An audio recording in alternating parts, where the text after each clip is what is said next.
Hi, everybody, and welcome to episode 9 of the Creative Kindergarten podcast. My name is Amanda, and I'm an early childhood educator in a full-day kindergarten classroom. For episode 9, I'm going to be talking to you about fine motor skills. And I'm so excited to share with you how we completely revamped how we teach fine motor skills in our kindergarten classroom last year. So make sure you stay tuned.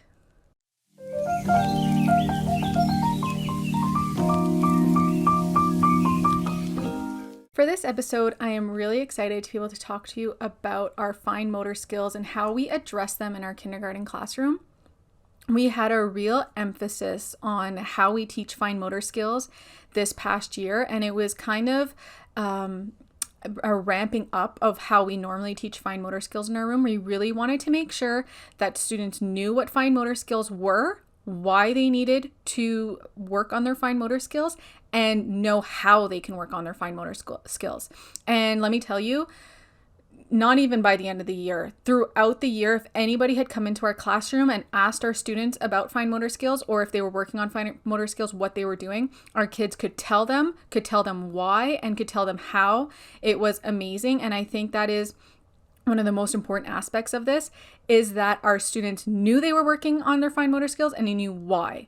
So make sure when you are teaching such a fundamental skill to your students, tell them why they're learning them. If you're teaching a math skill, you're teaching them numbers or shapes, you tell them you're learning about numbers and shapes and why those are important.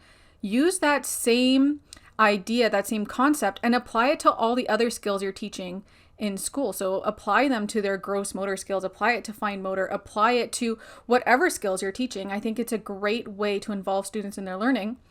And they become more invested in what they're doing if they know why they're doing it. You just give them an activity and they're just playing it, but they don't know why, well, then they're not invested in it. If they know why they have to do this activity, why it is so important to them, then they just become more invested in it. They become more excited.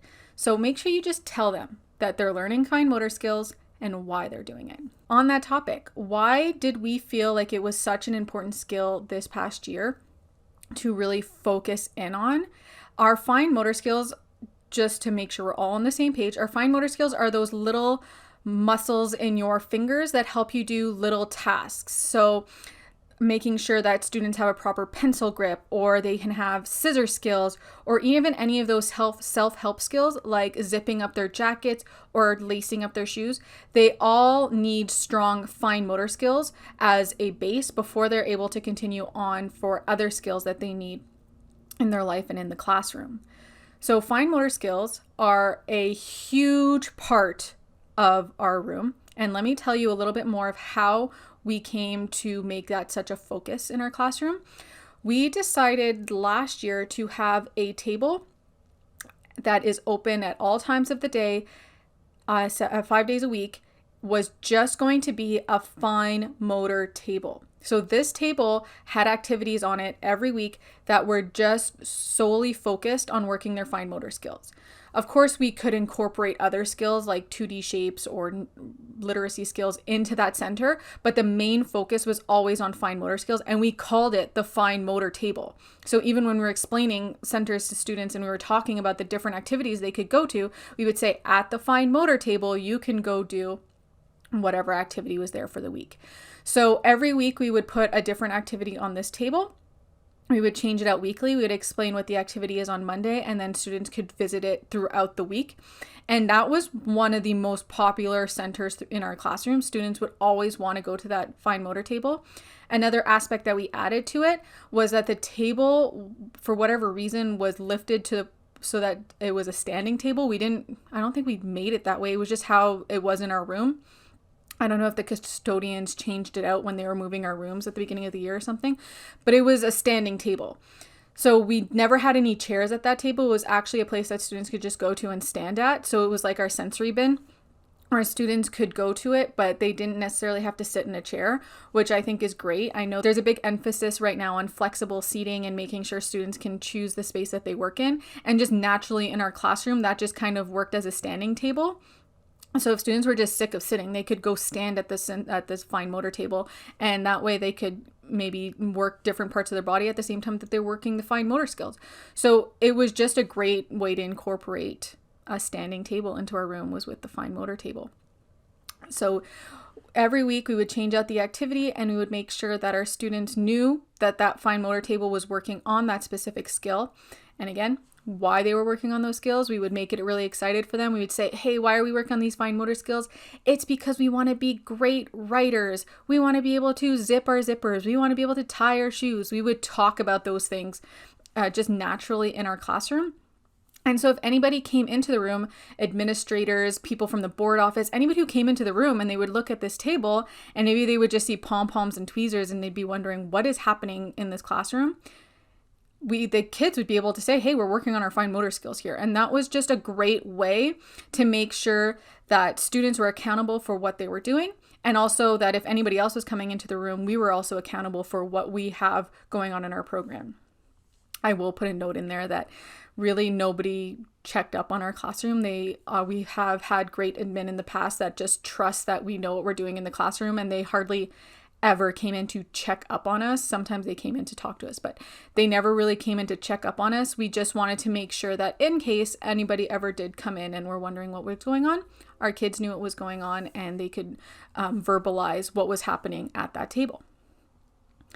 So some of the activities that we would include in our fine motor table, and this is not an exhaustive list by all means, but these are just some ideas so you can incorporate it into your classroom. I know not everybody has the luxury of being able to have a fine motor table in their room that students can have a free choice to go to throughout the day.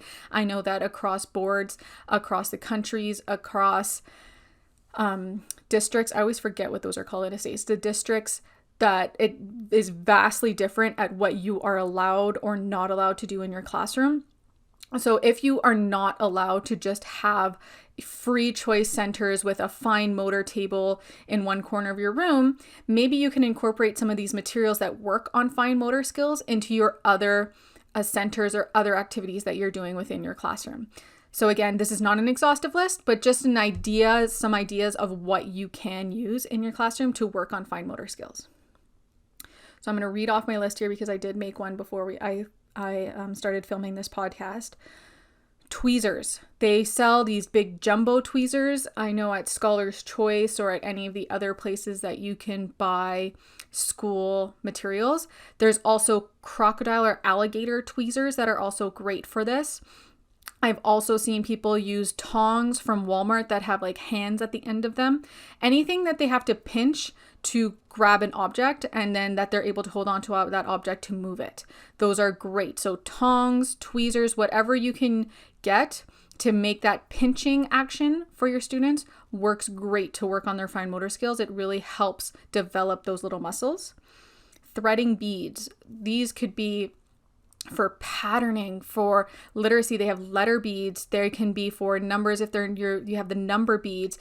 They can be for sorting. For anything that you can use threading beads for, that is perfect. I've also, if you don't have beads or you don't want the mess that comes with beads, because once they start bouncing, they bounce off the table. Cut up plastic straws. You want to use up those straws that we're not allowed to have anymore because of the environment.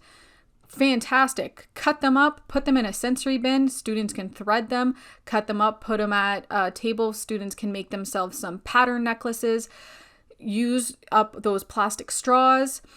I have lots of beads that I bought a big pack for like $5 at Walmart that I use.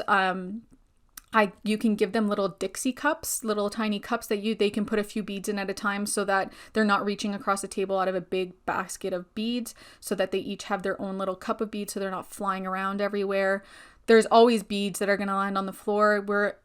I see it as we're in a kindergarten classroom. There's going to be a mess if there's a few beads on the floor.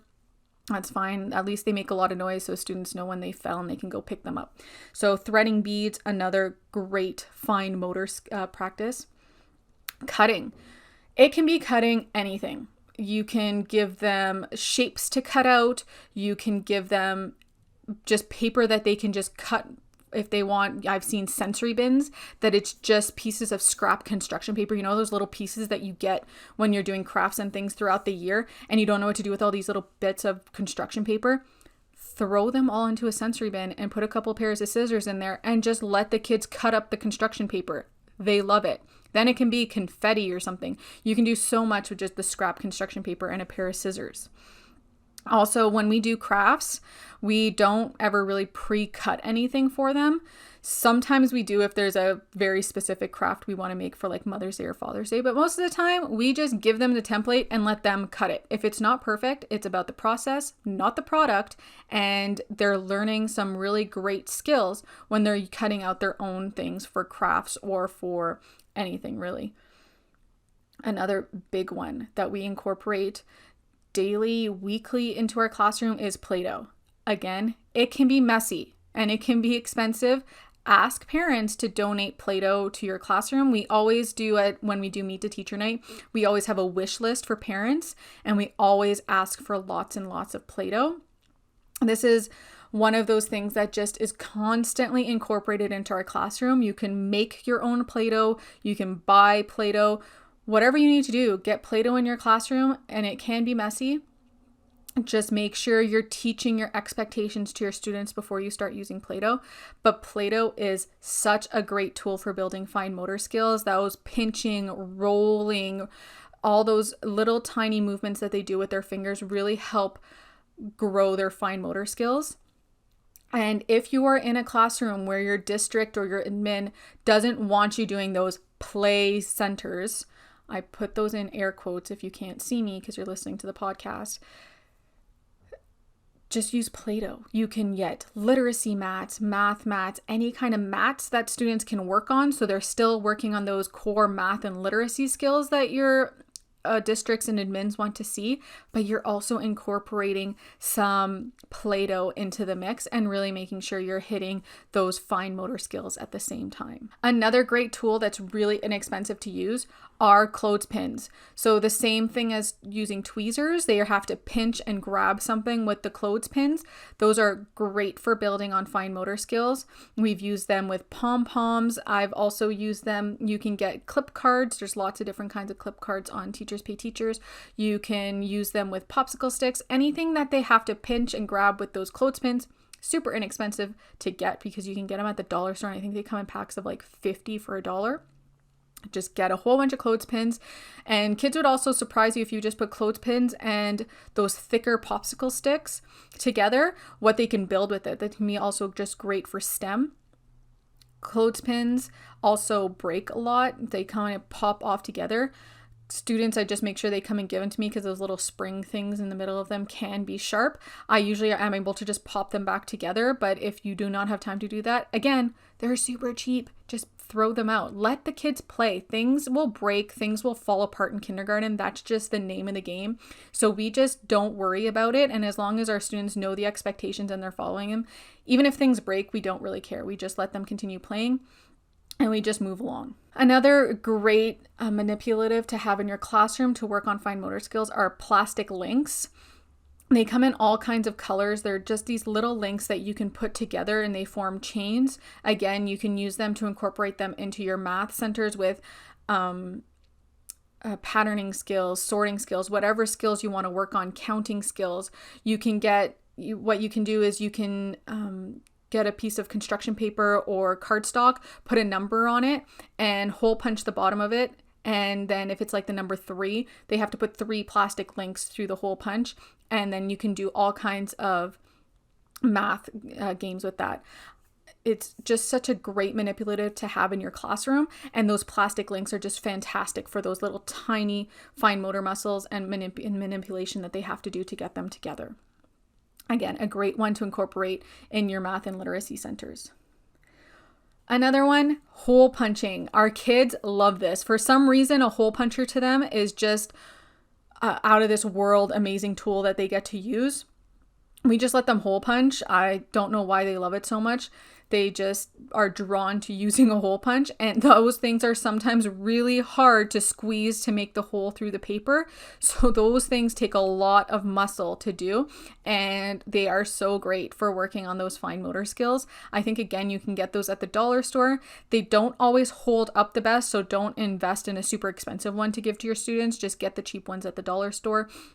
just so that they can get used to using that pinching motion with their fingers. Another great math manipulative to have, or any manipulative, you can also use these for literacy centers, are snap cubes or snap blocks, the little cubes that you can connect together. Again, you can play stack 'em up games where they have to build towers on top of numbers with the snap cubes. They can do patterning, they can do sorting. There's so many things that they can use with these snap cubes. Great for fine motor skills and a great addition to any math or literacy centers that you have in your classroom. This is another one that I think scares a lot of people. Pushpins. So those little things that you put into cork boards to hold up papers, they can be really tiny. And so you have to make sure you set up expectations, because you don't want one of them to be landing on a chair and then a kid sits on it and then they get a hole in their bum with the pushpin. So we set up very clear expectations whenever we have a pushpin activity. We have a bowl in the middle of the table and we tell the students, even if you're just setting it down for a moment, put it back in the bowl so that it doesn't roll off the table or onto a chair or onto the floor and then could hurt somebody. And our kids have been amazing at this. When you set clear expectations from the start, I feel like students are, when they're really excited for an activity, will follow your expectations because they want to keep being able to do it. Because we're very clear that if they're not following the expectations, then we can't have these materials out anymore because they can be a danger. So we make sure that pushpins, there's very clear rules and expectations when we use them, but we just put a cork board underneath. It can be really anything, but we try to use pictures or numbers or shapes, and the students have to push pin through the paper to make the outline of whatever is on the paper. You can also do this with sight words. Students write sight words on a piece of paper and then push pin through the sight words. And then if you hold it up to the light, you can see the picture through the push pin dots. The kids really love using push pins. Also use a lot of geoboards. Geoboards are pegboards, I think. So they have like little nubs all over the board, and then you use elastics to make pictures on it. Again, amazing math literacy centers. Whatever you want to incorporate these into, perfect for working on those fine motor skills. You will get elastic bands flying through the classroom. Again, they're in kindergarten. It's going to get messy. It's going to be a bit of a cleanup afterwards. But again, train your students. If your elastic goes flying across the room, you need to stop and go and get it and bring it back. And as long as they're not doing it on purpose, like, it doesn't really matter. They're just elastic bands. One that our kids always love, stickers. You can get packs and packs of stickers at the dollar store. We like to do sticker stories with them sometimes.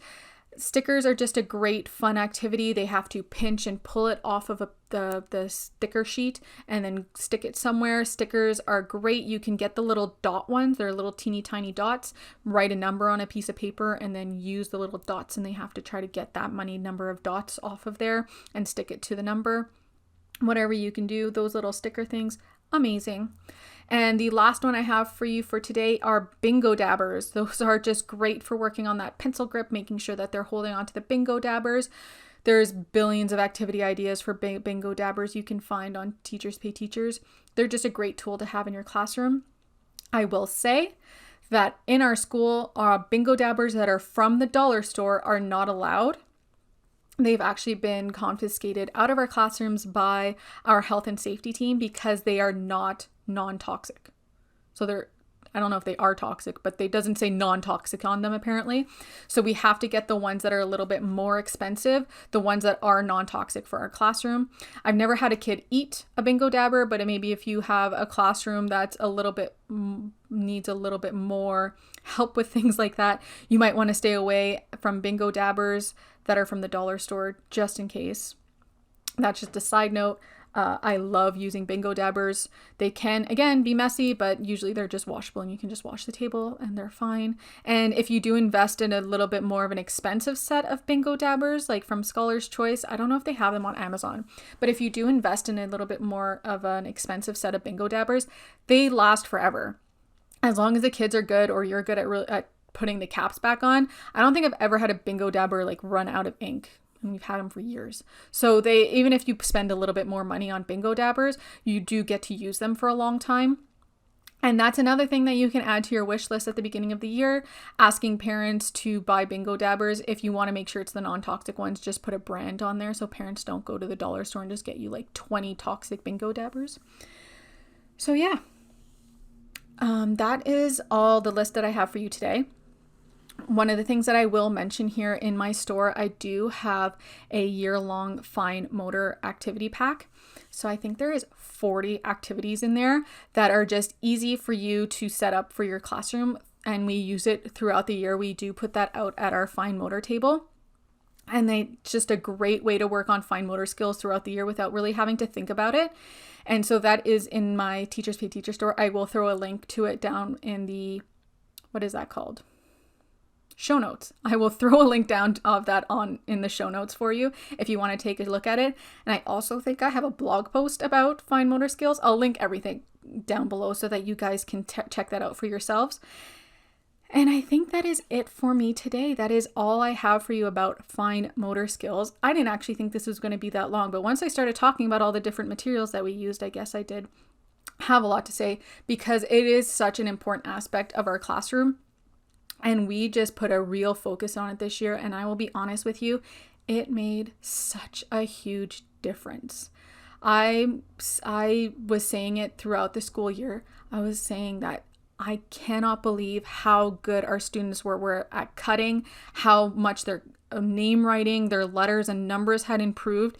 It was a real difference this past year. And like I've said before, I've done kindergarten for 5 years and I've never seen fine motor growth like I did this past year. And I really think I can say that it was that fine motor table and that real focus on getting their fine motor skills as strong as we could. So if you do not have a focus on fine motor skills in your classroom, I think that could be an area of growth for you for this year. Really think about how you can incorporate more fine motor skills into your day.